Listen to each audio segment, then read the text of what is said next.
Welcome to SVG-TV News for Thursday, July 2nd, 2015. I'm Laffern Fraser with the details. Prominent lawyer and president of the SVG Human Rights Association, Nicole Sylvester, passed away at her home this evening following a period of illness. Sylvester had an illustrious career serving at the bar. She was the past president of the OECS Bar Association and the St. Vincent and the Grenadines Bar Association. Nicole was called to the bar in St. Vincent and the Grenadines Eastern Caribbean States Supreme Court in 1991 and up to the time of her death was the managing senior partner of the Caribbean International Law Firm. She was one of the principal advisors on subject areas of commercial law, international finance, civil litigation, banking law, intellectual property, insurance law, trade unions, admiralty, taxation, conveyance, real estate, constitutional human rights, and criminal law. Nicole has had a long and distinguished career practicing at all levels at both the criminal and civil courts in St. Vincent and the Grenadines and the wider organization of the Eastern Caribbean states. She has also appeared before the Privy Council in the UK on many matters and has advised on a wide range of issues. SVG Broadcasting Corporation offers sincere condolences to the family and loved ones of Miss Sylvester.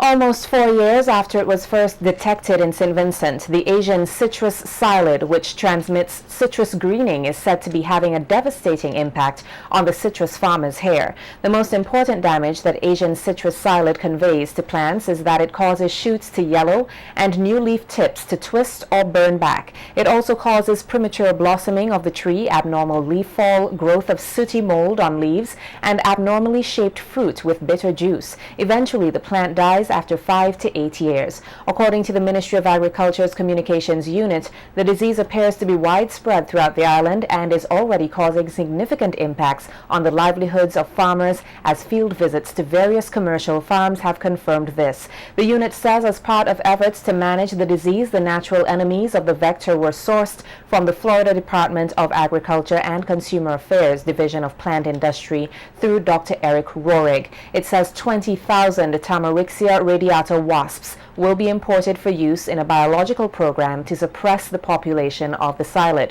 The wasps are expected to arrive here on about July 8th to 9th this year. They will be released onto farms throughout St. Vincent. The ministry is advising farmers not to spray their citrus plants with chemical pesticides, as these are harmful to the biological agents.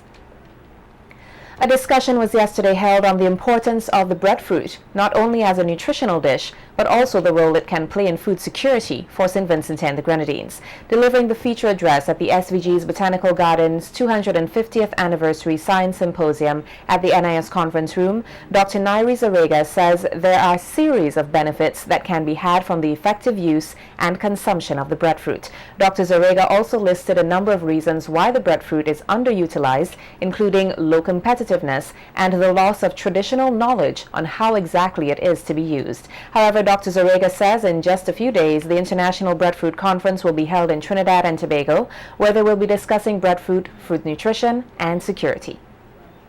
And I'm fortunate enough to be able to go there, and I'm very much looking forward to seeing what's going on. But I think there's a lot of potential with breadfruit that's often not realized, and St. Vincent is a great place for breadfruit, and probably even a lot can be done here, possibly learning more about some of the other cultivars, although I hear that the Bly breadfruit is a very delicious type. And I had some breadfruit for breakfast this morning, and it may have been the Bly breadfruit. It was very good.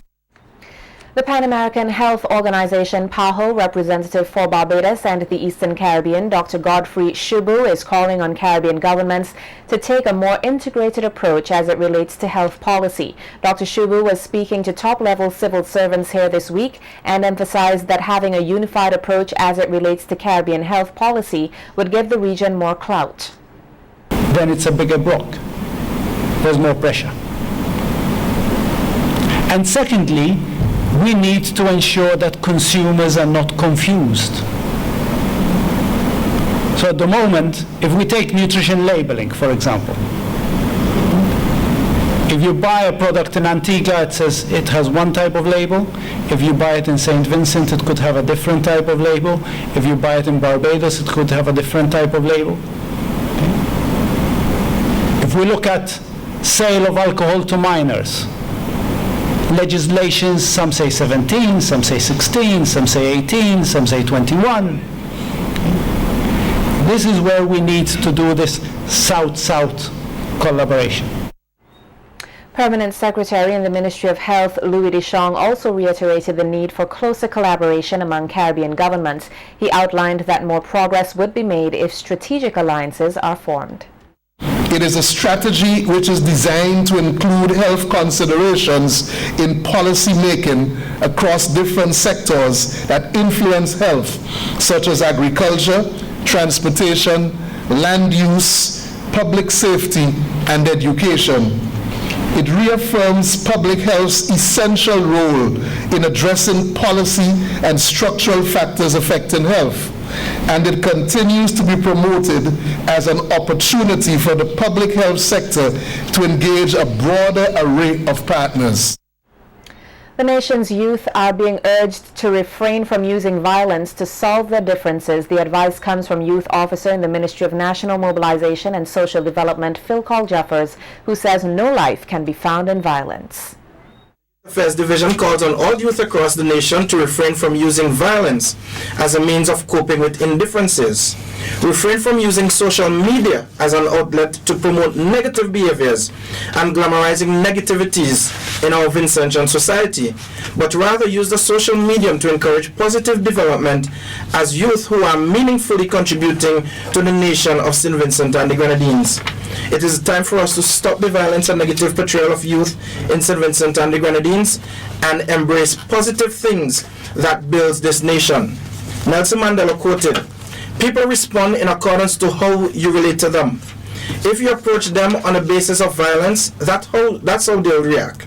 But if you say we want peace, we want stability, we can then do a lot of things that will contribute towards the progress of our society." It must be noted further that there is no life found in violence. Every act of violence brings us closer to death.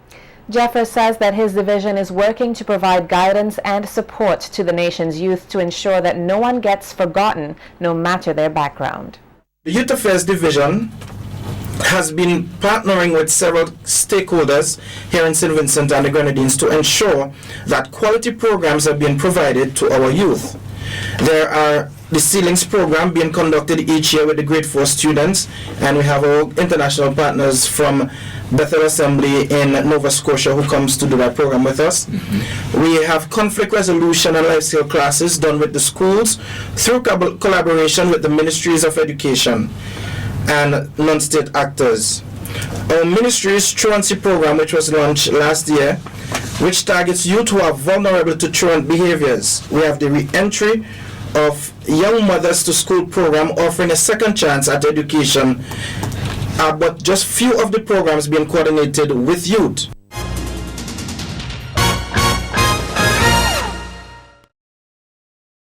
In a story we brought you yesterday, the body of a female discovered at the Kings Hill Forest Reserve on Wednesday morning has been identified as Katisha Bess of Great House.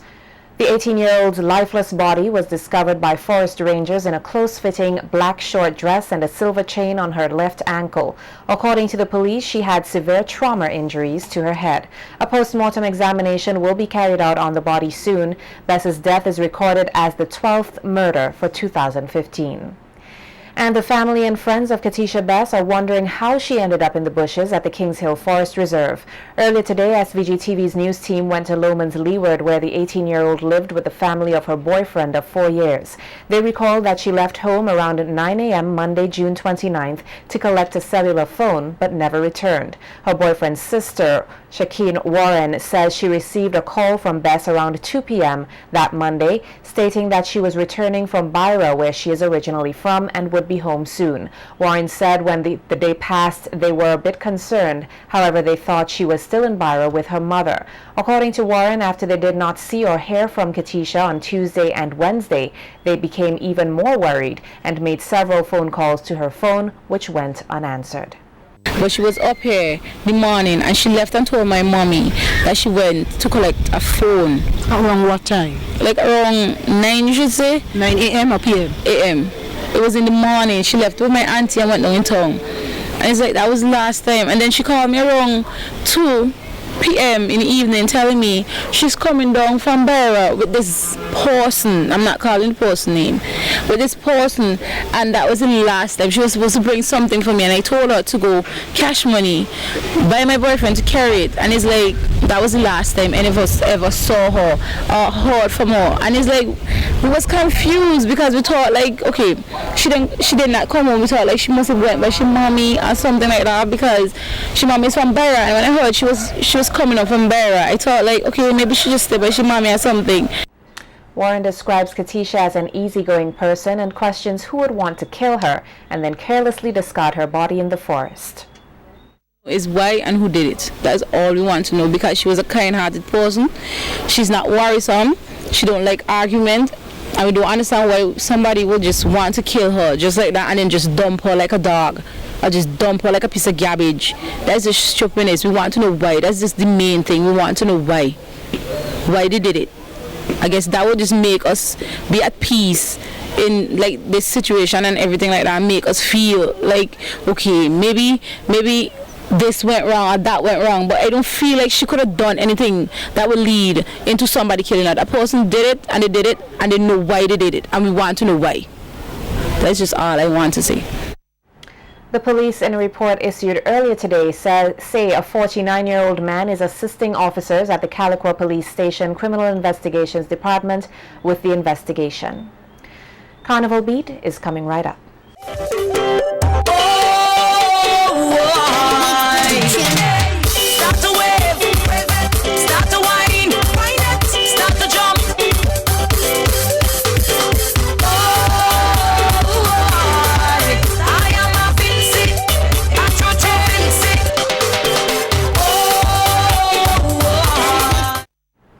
Safety is key this carnival season. That's according to Corporal Roland Brown, Deputy Coordinator of the Crime Prevention Unit. Corporal Brown says there is a concern with persons, especially young girls, who go out to have a good time but never tell others where they're going. He says informing others about one's whereabouts can help solve or even prevent a crime. I want to urge females who are going out at night to go out in companies, not by themselves. Let their relatives know exactly where they're going. If they have to change location from one place to the next, inform somebody that where they are also. Always keep informing people as to their whereabouts, because you never know what may happen. Because we have accidents happening, rape, murder happening. So the more they allow people as to where they are, the more they could know if anything went wrong. The Deputy Coordinator of the Crime Prevention Unit also used the opportunity to share tips with the public on how to keep themselves safe, especially during this heightened carnival season. He outlined that pickpocketers and burglars are on the prowl and that revelers should exercise extra caution. Secure the place properly. Leave the TV on. Let your neighbor know if you're leaving home. So in case anybody strangers in the house, they will know well nobody's home, so have to be somebody breaking the property. So keep an eye on things. Keep an eye on things. Always keep your wallets in your front pocket, because if it's in your back, someone could easily just push the hand inside your pocket and take it out, and you might just feel like a bump and think all is well, and then your wallet gone when you do check for it. And the cell phone goes with the cell phone also.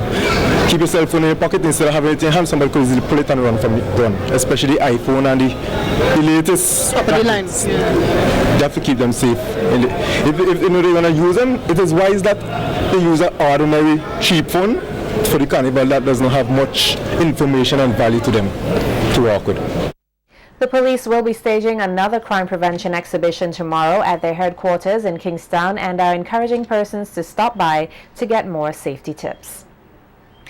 8 steel orchestras will this evening take to the stage in a battle for the title of Senior Panorama Champs at the hosting of Steel and Glitter 2015. The reigning champ Sion Hill Euphonium is hoping to secure the title for a 7th consecutive year, and immediately following the Panorama competition, 13 mass bands will display their night sections and compete for the best sections of the band's 2015 title. Steel and Glitter is scheduled to commence at 8 p.m. at the Carnival City Victoria Park. The next scheduled event on the CDC's calendar of activities for Vincy Mass 2015 is the 30th staging of the Miss Caraval pageant on Friday, July 3rd, Soca Monarch on Saturday, July 4th, Dimanche Gras on Sunday, July 5th, and Vincy Mass 2015 will climax on Tuesday, July 7th with Mardi Gras.